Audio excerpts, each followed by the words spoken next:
Hello everyone and welcome back to my channel. My name is Joelle Simone Anthony. I'm also known as the Grave Woman, and if this is your first time here, I want to go ahead and ask that you hit the subscription button below as well as liking this video. And if you find this and any other content here on my channel informative, helpful, or interesting, please feel free to share it with at least 3 other people. I'd greatly appreciate it. So what we're doing in this video series is exploring the zodiac signs and talking about ways that the different signs may experience, express, and what they may need when they're grieving. Now, I want to go ahead and give this disclaimer that these are not the only ways, the things that are listed in this video and the other videos that belong to this series are not the only ways that you may see a certain zodiac sign exhibit their grief, but these are pretty basic and common expressions of grief and needs during the grieving journey that these signs may have. Also, this information should not be considered medical information. I'm not a doctor. I am a funeral director, but this is based on my personal observation, study, and research of all of the different zodiac signs. I think that our signs and the study of astrology has a lot to do with the way that we interpret life and express ourselves, especially during the grieving process.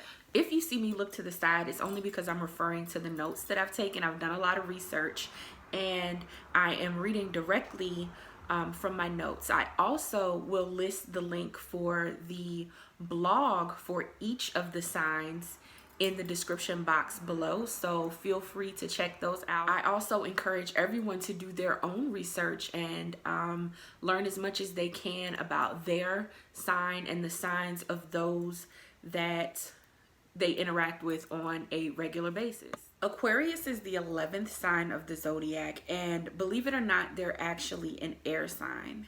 They are also the most selective of all the signs, and because of their selective nature, forming deep and meaningful bonds with others is somewhat of a challenge for them.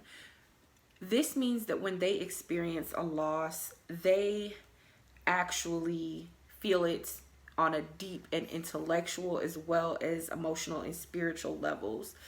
Things such as intellectual conversation, deep connections with books and art are very valuable to the Aquarius, and they are very free spirited beings, even though they're very selective. In most cases, their free spirit leads them to seek unconventional outlets for expressing grief. They are very independent. They don't need the approval of others. They don't seek the approval of others. And once they make up their mind about something, it's pretty much a done deal. So it's important to understand that Aquariuses are sovereign beings, and when they're grieving, they're going to try to figure things out on their own. This doesn't mean that they're being distant or that they don't value your opinions and your insight and the information that you're bringing to them. You just have to understand that they need to process things for themselves.